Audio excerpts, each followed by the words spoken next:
This is Baby Mare Hortilano, your future educator, and today I will be making an instructional material which is diorama, and I will show you how I do it. Let's go! So before we will start making, let's have our learning objectives. First is to make learning math fun and interesting through creative visual activities. Second is to help students identify basic shapes, numbers, and mathematical operations. Third is to enhance understanding of mathematical concepts using interactive displays. And last is to encourage creativity and teamwork while developing the Math Park project.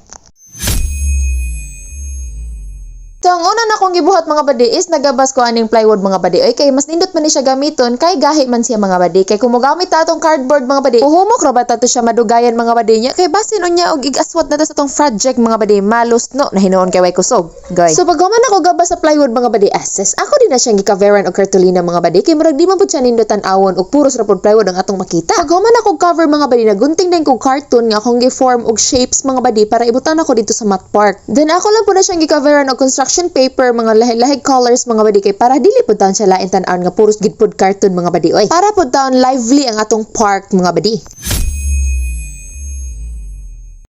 So sa ikaduhang adlaw mga badi, nagtiwas na pug ko ana mga badi, naghimo ko atong wheel of numbers katong murag Ferris wheel mga badi. Then ako din siyang gi-assemble dira sa akong gikaveran nga plywood mga badi para mas makibaw ko kung asa siya nga part mas nindot ibutang. Then fast forward mga badi, tan-awan ninyo assess human na og assemble mga badi. So ako ra pud na siyang gipapilit dira sa plywood mga badi, kay para mas makibaw ko if unsa pay mas bagay nga ibutang or ipuno dira mga badi.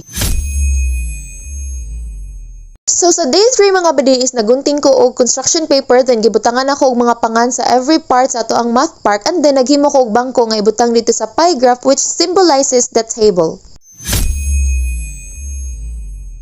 So pag day 4 mga badi is nagsuwat din ko og mga types of angles adto sa construction paper, and then ako din siyang gipapilit sa descending nga part which is ang slide, and then kanang hagdan niya mga badi mo po na siya ascending which is ang opposite sa descending which is ang slide. Unya ang kanang tulokan even rectangular boxes mga badi is mao na siya ang bar graph, and as you can see almost done na gid ang ato ang Math Park.